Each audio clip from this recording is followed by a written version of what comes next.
ইভাপোরেটরের যে পাইপ লাইনটা এসছে বা হিট এক্সচেঞ্জার হয়ে যে সাকশন লাইন হয়ে পাইপ লাইনটা এসছে, সেই পাইপ লাইনটা কন্ডেন্সারের মধ্যে দিয়ে ঢোকানো আছে। যেহেতু এই কন্ডেন্সারের মধ্যে দিয়ে ঢোকানো আছে, তাহলে এই পাইপ লাইনটাকে আগে আমাকে ফ্রি করতে হবে, তবেই কিন্তু ইভাপোরেটর দিয়ে বেরোবে।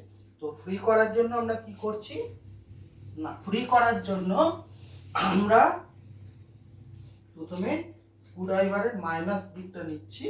মাইনাস দিকটা নিয়ে ঠিক আগের ভিডিওর মতো আমি এদিকটা করে একটু হোলটা চওড়া করে নিলাম কন্ডেন্সারে। ঠিক একইভাবে এখানেও হোলটা চওড়া করে নিলাম। হোলটা চওড়া করে নেওয়ার পর তো আমি যখন এটাকে আপ ডাউন করছি, দেখো এটা খুলে গেল, কন্ডেন্সারটা খুলে গেল।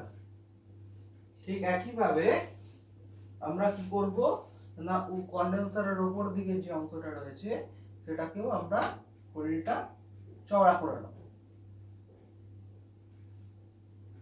তাহলে কি হলো না, কন্ডেন্সারের যে ক্ল্যাম্প আছে সেই ক্ল্যাম্প থেকে কন্ডেন্সারটা সহজে খুলে যাবে।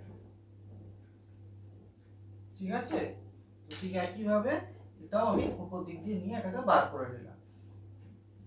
বার করে নেওয়ার পর আমাদের যে সাকশন লাইন রয়েছে সেই সাকশন লাইনটা অটোমেটিক্যালি এখান থেকে হোল দিয়ে আমাদের বেরিয়ে যাচ্ছে। এই হোল দিয়ে এই প্যাসেজ দিয়ে আমাদের কন্ডেন্সার ইভাপোরেটরের যে সাকশন লাইন, কন্ডেন্সার যে গার্ড ছিল সেই গার্ডের ওখান থেকে এটা বেরিয়ে চলে আসছে। এরপর দেখো এই গার্ডের এখান থেকে এটা বেরিয়ে চলে আসার পর সাকশন লাইন যেটা আছে সেটাকে আমরা মোটামুটি স্ট্রেট করে নিচ্ছি, যাতে কি হয় না পরে আমি যখন সামনের দিক দিয়ে ইভাপোরেটর কয়েলটাকে টানবো যাতে অনায়াসেই বেরিয়ে যেতে পারে। এখানে সামান্য একটু ইনসুলেশন লাগানো রয়েছে, কারণ কি সাকশন লাইন দিয়ে যেহেতু লো temperature low pressure super heated vapour refrigerant যায়, তাই এটাতে সোয়েটিং হতে পারে খুব সুন্দরভাবে। যেহেতু অনেকটাই নতুন মেশিন, আমি সাকশন ইনসুলেশনটা খুলে নিলাম। দেখতে পাচ্ছ আমি এখান দিয়ে ইনসুলেশনটা সোজা খুলে বার করে নিলাম। ঠিক আছে, এটা হচ্ছে ইনসুলেশন। ইনসুলেশনটা আমাদের পরবর্তী ক্ষেত্রে কাজে লাগবে। যখন নতুন ইভাপোরেটর রিপ্লেস করব তখন এই ইনসুলেশনটা আমাদের কাজে লাগবে। ওকে, এরপর সামনের দিক থেকে অনেক ফ্রিলি আমাদের কন্ডেন্সার কয়েলটা ইভাপোরেটর কয়েলটা বেরিয়ে যাবে।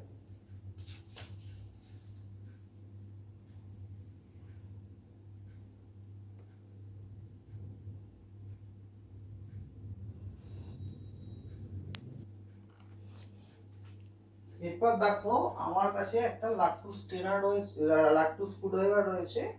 লাট্টু স্ক্রুড্রাইভার দিয়ে আমাদের থার্মোস্ট্যাট সুইচে থার্মাল বাল্বটা খুলবো। ঠিক আছে, তারপর এখানে স্ক্রু আপ করা রয়েছে, থার্মাল বাল্বটা আমি খুলছি।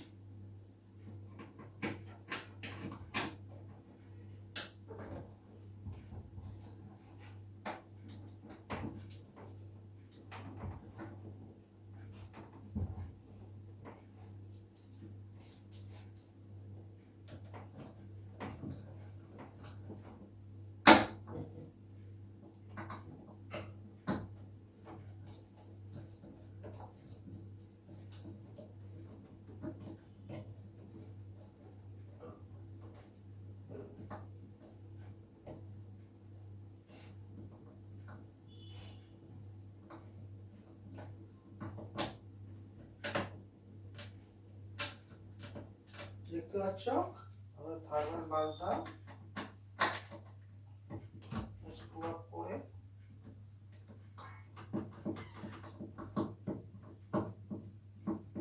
এখানে লাগানো ছিল। স্ক্রুটা খুলে নিয়েছি, দেখো স্ক্রুটা খুলে বেরিয়ে গেল।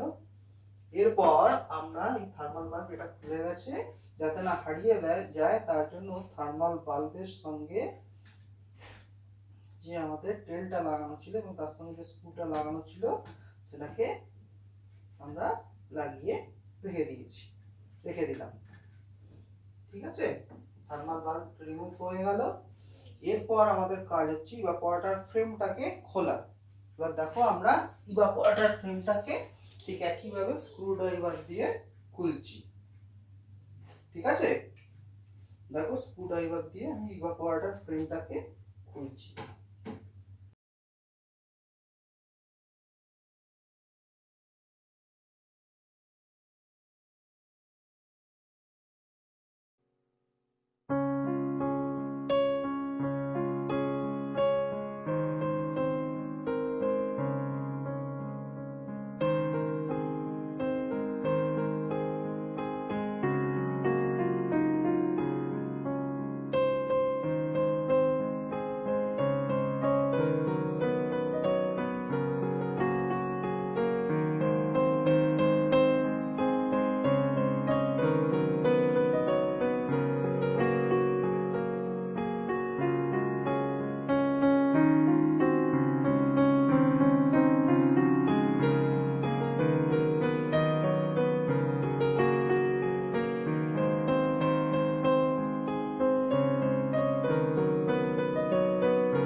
দেখো এর মধ্যে ফ্রেমটা লাগানো রয়েছে, এটাকে খুলে নিয়ে আসছি।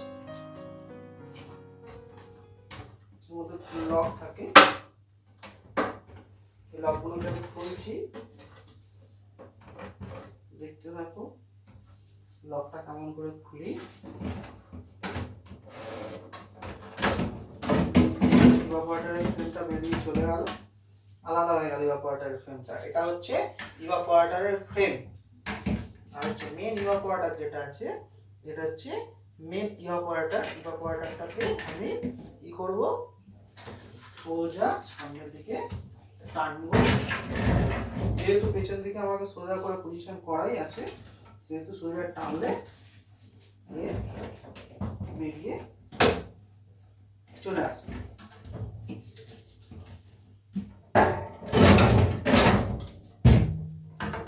দেখো ইভাপোরেটরটা আপনার লাইন ক্যাপিলারি টিউব সমেত বেরিয়ে। তো ভিউয়ার্স দেখতে পেলে যে একটা সিঙ্গেল ডোর রেফ্রিজারেটরের ইভাপোরেটর রিপ্লেস করতে গেলে কিভাবে ইভাপোরেটরটি আনস্ক্রু করে বা রিমুভ করতে হয়, এবং রিমুভ করে আমাদের ইভাপোরেটরটি বার করতে হয়। পরবর্তী ভিডিওতে আমরা এই নতুন ইভাপোরেটরটি রিপ্লেস করে নতুন ইভাপোরেটর কীভাবে লাগাতে হয় তার ব্যাপারে বিশদে ভিডিওর মাধ্যমে দেখাবো। তো সুতরাং এই ভিডিওটি তোমাদের কোনো কাজে লাগবে বা পরবর্তী ক্ষেত্রে কাজ করতে গেলে টেকনিক্যাল সাপোর্ট দেবে, এই আশা করে আজকের ভিডিও শেষ করলাম। নমস্কার।